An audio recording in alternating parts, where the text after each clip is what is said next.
भगवान का कि ऐसा हुआ, क्योंकि आज लाखों छात्र आईएएस बनने के अपने सपनों को पूरा करने के लिए उनके कोचिंग के वीडियोस ऑनलाइन देखते हैं। आज हमें एजुकेशन के ऊपर एक क्रैश कोर्स देने के लिए हमारे साथ जुड़ रहे हैं अवध ओझा, फाउंडर ऑफ रे। बहुत बहुत स्वागत है आपका। और मैं स्टेज पर चयन रस्तोगी को भी बुलाना चाहूंगी। वेलकम चयन।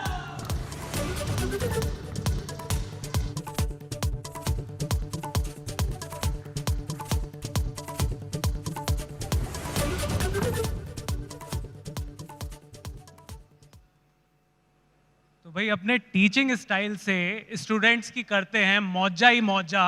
एक बार जोरदार तालियां हो जाएं फॉर सर अवध ओझा।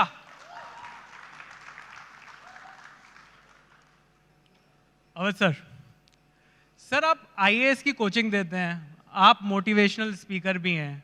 हमारा जो सेशन है उसका नाम है क्रैश कोर्स। तो क्या आईएएस बनाने के लिए भी कोई क्रैश कोर्स होता है क्या? कोई 30 दिन में आईएएस बन जाओ, 24 घंटे में आईएएस बना देते हैं, कुछ ऐसा भी होता है क्या? शोले एक मूवी थी, तो उसमें एक बड़ा प्यारा डायलॉग था। तो वो हेमा मालिनी अमिताभ बच्चन जी से निशाना लगाना सीखती है। तो कहती मैं तो तुम्हें, वो अमिताभ बच्चन साहब कहते हैं कि मैं तो तुम्हें 2 दिन में सिखा दूंगा। धर्मेंद्र जी कहते हैं कि मैं तुम्हें 2 दिन में सिखा दूंगा। तो Amitabh Bachchan was lying behind him and he says कि बहुतों को तो इन्होंने 2 घंटे में सिखा दिया है। तो ऐसा कोई शॉर्टकट नहीं है, you should have a very good background जी। तो वो स्ट्रांग बैकग्राउंड जिसकी है उसकी हम फिनिशिंग करते हैं एज अ कोच। तो we as a coach do the finishing for the people and those who understand they qualify IAS. Sir माना जाता है कि आईएएस इंडिया की सबसे पावरफुल जॉब है। तो जो जॉब अपने आप में इतनी पावरफुल है उसके लिए इतनी मोटिवेशन देने की क्यों जरूरत है? वो तो अपने आप में काफी मोटिवेटिंग चीज हो गई। नहीं, तपस्या करते वक्त कभी कभी आदमी को दुख भी होता है।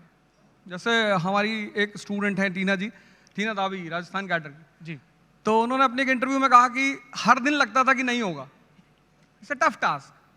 तो या तो आपका मन बहुत स्ट्रांग हो खुद ब खुद कि आप प्रभु राम की तरह 14 साल स्वयं जंगल में पड़े हुए हैं, और या फिर पीछे से आपको कोई चाहिए जो आपको डेली याद दिलाता रहे कि आप राजा बनने के लिए पैदा हुए हो, चाणक्य की तरह।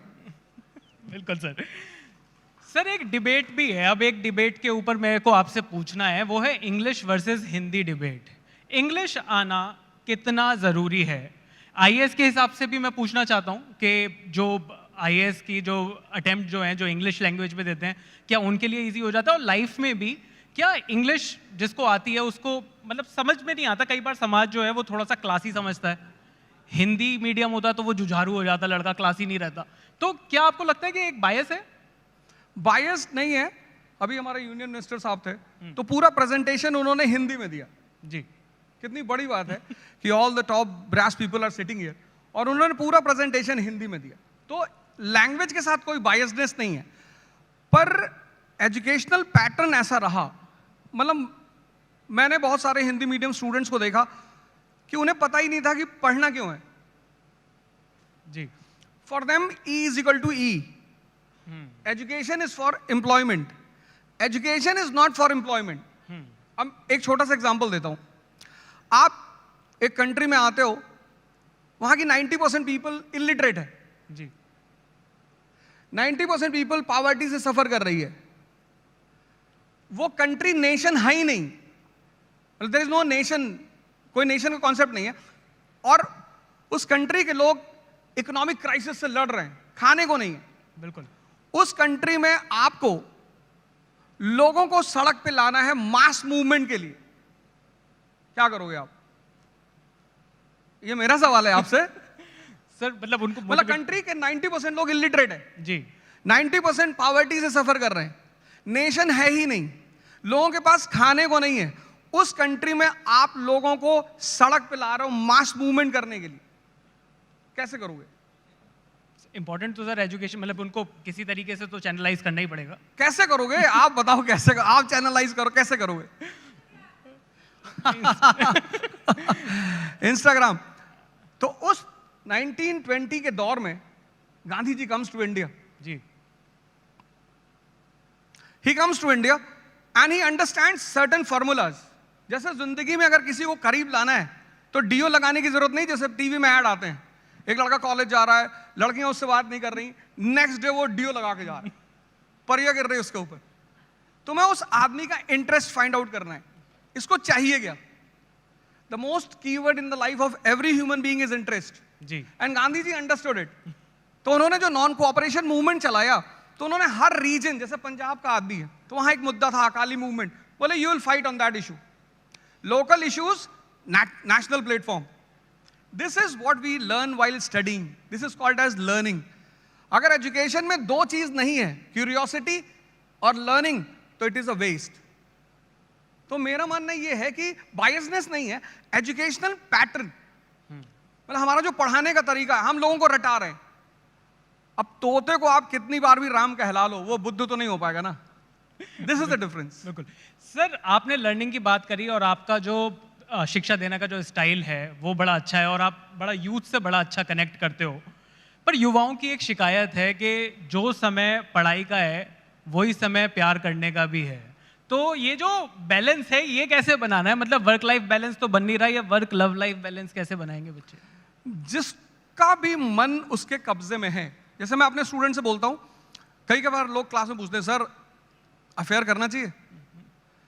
तो मैंने कहा यार, if you are lying down in lap of a girl and you are thinking about national income, तो करना चाहिए. कि आपका मन किसी चीज से डिस्टर्ब नहीं हो रहा है. कभी कभी जैसा एक बार मुझे बड़ा रिप्रिमेंड किया गया कि एक लड़के ने मुझसे पूछा कि सर कितने घंटे पढ़ना चाहिए. तो मैंने उससे पूछा कि गर्लफ्रेंड है? उसने कहा नहीं है. मैंने कहा मैं नहीं बताऊंगा. तो उसने मैनेजमेंट जाके शिकायत कर दी कि साहब my father has sent me here to study and mister Roja was saying you should have a girlfriend.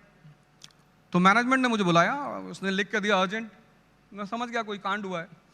He was also standing there. तो मैनेजमेंट ने कहा Roja why you talk like this? मैंने कहा सर मैंने इससे सिर्फ इतना पूछा था कि यू हैव अ गर्लफ्रेंड. इसने सर ये तो नाराज हो गया. मैं इसको ये बता रहा था कि जैसे पार्कों में लोग बैठे हैं कपल्स, सुबह 8 बजे से रात 8, वहां तो वो समय नहीं पूछते, तो पढ़ाई में क्यों पूछ रहे हो? मेरा कहने का मतलब ये था कि जहां भी मजा आएगा वहां आदमी टाइम नहीं पूछेगा. जी बिल्कुल. तो you should love what you are doing, you should be passionate about your work. आप सब कुछ करोगे. सर एक क्वेश्चन और लोगों के बीच में आता है कि बहुत बार डिसीजन मेकिंग के टाइम पर ना लोग समझ नहीं पाते, बहुत बार क्रॉस रोड्स पर होते हैं कि किस तरीके का डिसीजन लिया जाए. और बॉलीवुड ने तो वैसे ही एक लाइन दे दी है कि दिल की सुनो दिमाग की सुनो. आपको क्या लगता है कि जब आदमी को दिल की सुननी चाहिए या दिमाग की सुननी चाहिए, या फिर जैसे कहते हैं कि इमोशनल डिसीजन या फिर प्रैक्टिकल डिसीजन? नहीं, डिसीजंस जो हैं लाइफ में, जैसे हमारा जो मन है वो द्वंद्व का शिकार रहता है, ड्युअलिज्म. उसकी वजह यह है कि 95% लोग दुनिया में हर चीज कंफर्म करना चाहते हैं. जैसे कोई स्टूडेंट मेरे पास आता है तो बोलता है सर मैं आईएएस बनूंगा. अब अगर ये बात मुझे पता होती कि मैं नहीं बनूंगा तो मैं तैयारी ही क्यों करता? तो अब हम चाहते हैं हर चीज कंफर्म हो, वो है नहीं. तो जितने लोग कंफर्म करना चाहते हैं वो सबसे बात करते हैं, हजारों लोगों से पूछते हैं, दुर्योधन की तरह. जो दुर्योधन की तरह सबसे राय ले रहे हैं वो परेशान है. जिनके पास एक कृष्ण है कि बेटा रिस्क तो लेना पड़ेगा, गेम तो खेलना पड़ेगा, वो जीत रहे हैं. तो रिस्क लेना पड़ेगा. Decision in a direction of a right person. आप किसी अपने माँ बाप से पूछो, उनसे अच्छा डिसीजन देने वाला कौन हो सकता है, और रिस्क लेना पड़ेगा. जी सर. सर आपके सब्जेक्ट पर भी आते हैं तो अवध ओझा सर हिस्ट्री पढ़ाते हैं और बड़ी खूबसूरती से पढ़ाते हैं. पर सर हिस्ट्री के बारे में जब हम पढ़ रहे थे तो बचपन में एक लाइन बोली जाती थी कि हिस्ट्री ज्योग्राफी बड़ी बेवफा, रात को रटो सुबह को सफा. तो जिस सब्जेक्ट को इतना डिमोनाइज किया हुआ था शुरुआत से, आप मतलब आप क्या सोसाइटी को वापस देना चाहते हो कि नहीं मैं उस हिस्ट्री से प्यार करा कर ही रहूंगा बाकी बच्चों को? Science is based on reason and humanities is based on analysis. तो हमारे यहाँ क्या है कि हमारे यहाँ तो बीए के लड़के को बर्बाद आदमी मानते हैं. जैसे कोई बीए किया हुआ लड़का है, शादी वगैरह में खड़ा है, तो हमारी सोसाइटी में लोग पूछते हैं क्या कर रहे हो? इंजीनियरिंग कर. अरे वाह. एमबीए तो ठीक है भैया, हम बीए कर रहे हैं, पीछे आओ. तो वो बीए को मानते हैं कि बर्बाद आदमी. इस कंट्री में ह्यूमैनिटीज को बहुत रेयर इंस्टीट्यूशंस में पढ़ाया जाता है. तो जैसे अभी आपने कहा, हमारी टीचर क्लास में 10th में बोलती थी कि बेटा बस अब हिस्ट्री दोबारा जिंदगी में कभी नहीं आएगी जी. और वो सामने आके खड़ी हो गई. अब जिस कंट्री में लोगों को पता ही नहीं कि उनका नेशन पैदा कैसे हुआ, ये इंडिया कैसे पैदा हुआ, ये नेशन बना कैसे, तो वहां पे हिस्ट्री पढ़ाना एक थोड़ा चैलेंजिंग होता है। तो मैंने फिर आचार्य रजनीश से एक बात सीखी, philosophy to be converted in stories, ये कॉन्सेप्ट मैंने उनसे लिया जी। And then I started converting the history messages in stories. तो कुछ तो लड़के हिस्ट्री पढ़ने आते हैं मुझसे और कुछ स्टोरी सुनने आते हैं, और जो कुछ दोनों नहीं करने आते मैं उनके लिए भी कुछ ना कुछ मसाला रख ही लेता हूँ। कहीं वुमन की बात छेड़ दी, कहीं सेक्स की बात छेड़ दी, तुरंत अटेंटिव हो जाते हैं कि अब क्या बोलोगे। तो वो मैं जानता हूँ कि किसको कहाँ पे जिंदा करना है। तो सर इतना जो प्रेशर है आईएएस की कोचिंग में और आईएएस की पढ़ाई में, तो वहाँ पर आप ह्यूमर का कितना रोल देखते हो? आपकी जो जिस तरीके की आप पढ़ाते हो, जिस तरीके से, उसमें ह्यूमर का बहुत बड़ा योगदान है, एक बहुत बड़ा रोल है, लोग एंजॉय करते हैं, और जिनको आईएएस नहीं बनना वो भी तो आपके वीडियोस देख ही रहे हैं। तो ह्यूमर की कितनी इंपॉर्टेंस है? ह्यूमर जैसे चटनी है खाने में, अब आप दाल की तरह ह्यूमर डाल दोगे तो लड़का बड़ा दुखी हो जाएगा। तो आपको ह्यूमर को, जैसे 2.5 घंटे की क्लास होती है, तो साइंटिफिकली क्लास 40 मिनट्स 45 मिनट्स, तो 40 मिनट्स के बाद चूंकि हम एक एलिवेटेड लेवल पे होते हैं तो हमें पूरी क्लास दिखाई पड़ती है। कोई आसमान की तरफ देख रहा है, किसी ने सामने वाले को उंगली कर दी, कोई मुस्कुरा रहा है, कोई कुछ कर रहा है, तब मुझे पता होता है कि अब स्ट्राइक करना, अब मिसाइल मारनी है। बस वहीं पे मैं उस चीज को तुरंत डाइवर्ट कर देता हूं। सर एक देश के एजुकेशन सिस्टम के बारे में भी आते हैं। आप जिस तरीके से आप क्लासेस लेते हो, मैंने जैसा कि कहा बहुत सारे व्यूज़ हैं आपके वीडियोस पर, बहुत लोग पसंद करते हैं, पर जो देश का एजुकेशन सिस्टम है इस टाइम पर, क्या आपको लगता है कि उसमें कुछ चेंजेस की ज़रूरत है? क्या आपको लगता है कि आइडियाज़ ऑफ इंडिया के मंच पर हैं हम, कुछ चेंजेस की रिक्वायरमेंट है इस टाइम? नहीं, बिल्कुल। हमारी स्कूल लेवल की जो एजुकेशन है उसे हमें ट्रांसफॉर्म करना पड़ेगा। मतलब हमें लोग पैदा करना पड़ेंगे जो सोचें, सोच तो वो वैसे भी रहें, पर सही दिशा में हम उन्हें कनेक्ट करना सिखाएं, जोड़ना सिखाएं। तो और वो एजुकेशन अच्छा रोल प्ले करती है। तो if schools will be good and teachers will be respected, जैसा यूएस में टीचर्स को, मैं अपनी बात नहीं कर रहा हूँ, मैं गवर्नमेंट टीचर्स की बात कर रहा हूँ, तो if teachers will be given due respect by the government and the society, and educational pattern पूरा ऑब्जर्वेशन बेस्ड होना चाहिए। हमारे बच्चे स्कूल से आते हैं दुखी, निराश, जैसे कारगिल से आ रहे हैं, 50 किलो का बैग पकड़े हुए हैं बेचारे, कि ये बेचारे मजदूर टाइप के, और वो पढ़ना नहीं चाहते क्योंकि वो सीख नहीं रहे, उनके ऊपर प्रेशर है, रट रहे हैं वो। उन्हें कहा, मेरी बेटी कहती है कि पापा अर्बन एडमिनिस्ट्रेशन क्यों पढ़ना है? हाँ, मैंने कहा मत पढ़, तुझे तो वैसे भी मेंबर ऑफ पार्लियामेंट का चुनाव लड़ना है। लेकिन कितनी अच्छी किताबें एनसीईआरटी की बनाई गई हैं, उसमें ब्रैकेट्स हैं, उस पर लिखा हुआ ऊपर ऑब्जर्वेशन। गांधी जी इंडिया आए तो सीधे जंप नहीं किया उन्होंने, he roamed in this country for a year, लोगों से मिले, देखा, पॉवर्टी देखी, तब उन्होंने फैसला किया अच्छा अब इस तरह से स्टेप्स लेने। तो ओवरहॉलिंग जरूरी है, और टीचिंग जो फैटर्निटी है उसके लिए काम करना जरूरी है। जी सर, बिल्कुल।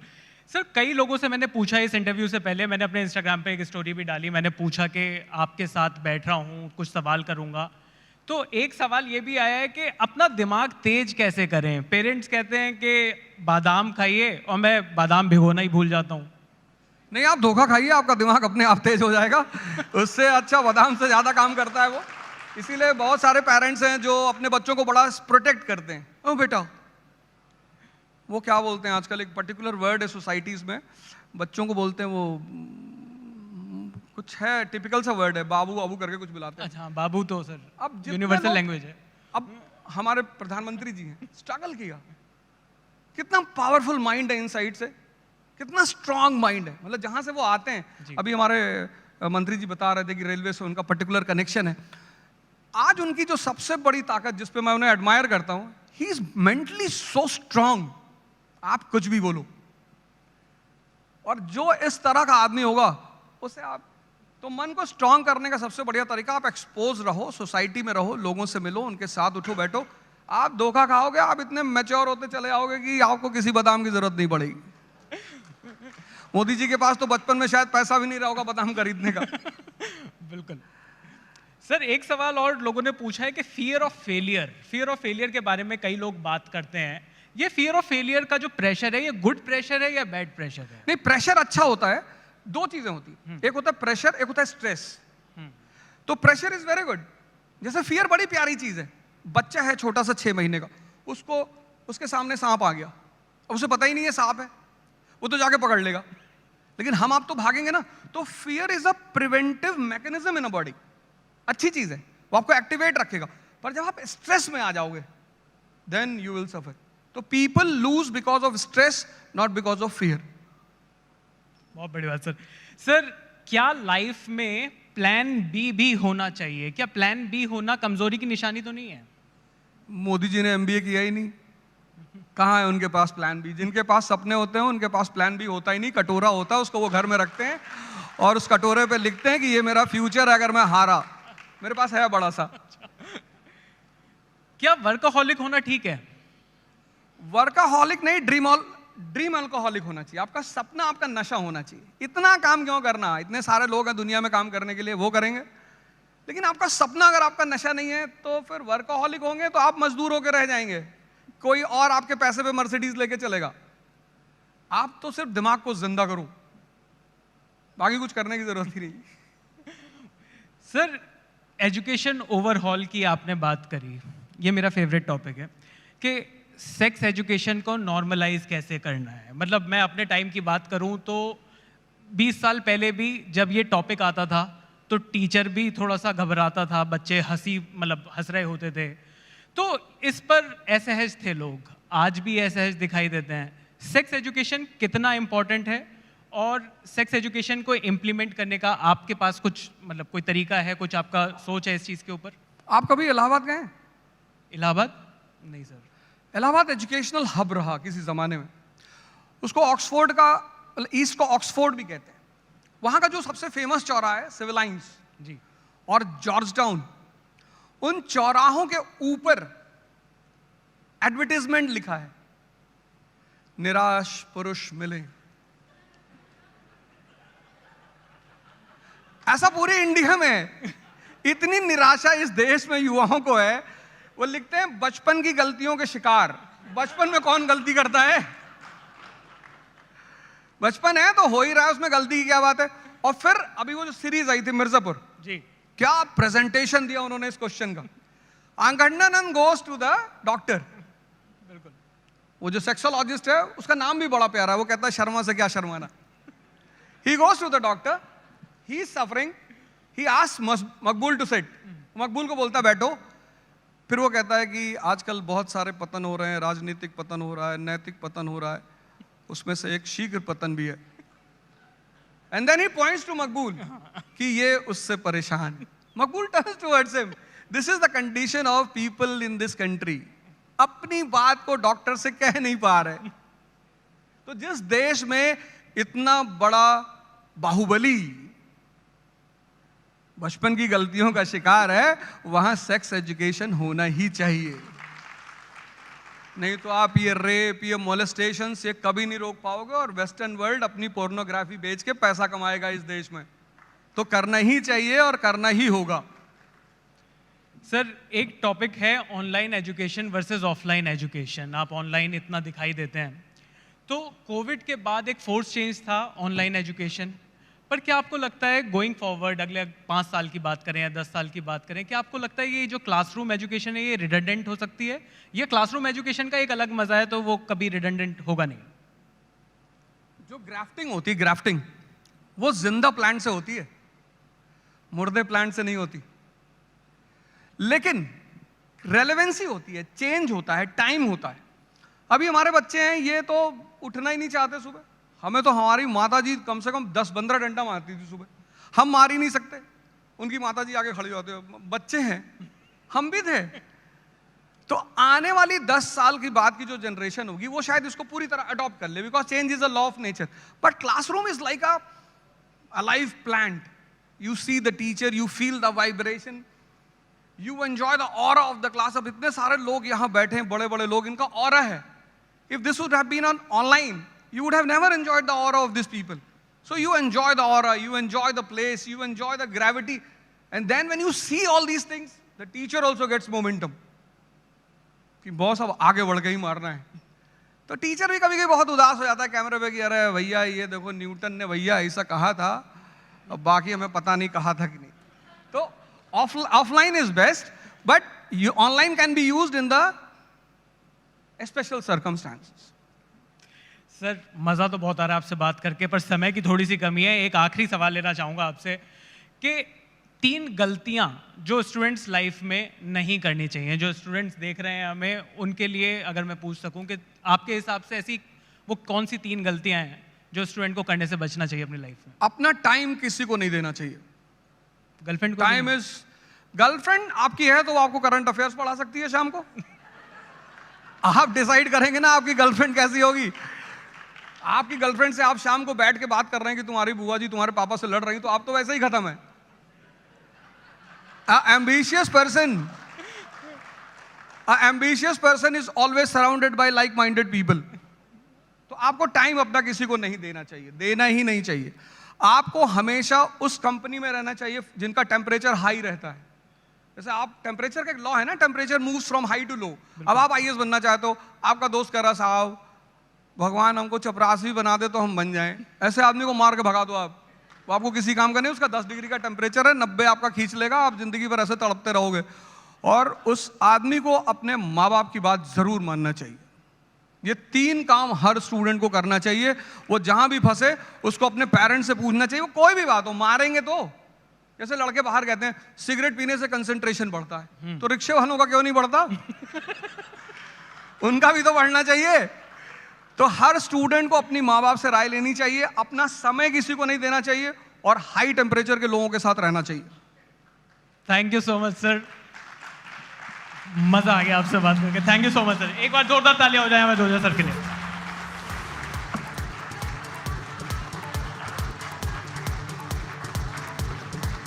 बहुत बहुत धन्यवाद। क्वेश्चन आया है उधर से कि आपके लिए आइडियाज ऑफ इंडिया क्या है? आइडियाज ऑफ इंडिया मैम मेरा ये है, पहले तो मैं आपको थैंक यू बोलूं, मैं आपको टीवी स्क्रीन पे कभी कभी देखता रहता हूं। आप बहुत डांटती रहती हैं लोगों को। High temperature, ideas of India में मैम एजुकेशन, इंडस्ट्री, इंफ्रास्ट्रक्चर, इसको प्रमोट करना चाहिए, तभी ये कंट्री ग्रेट बनेगी। बिल्कुल सही बात। Thank you sir. Thank you very much. Ojha ji कृपया स्टेज पर बने रहें 2 मिनट के लिए। मैं अब बुलाना चाहूंगी जोगेश भूटानी जी को, MD Nexus Alliance, to present mister Ojha with the token of our appreciation.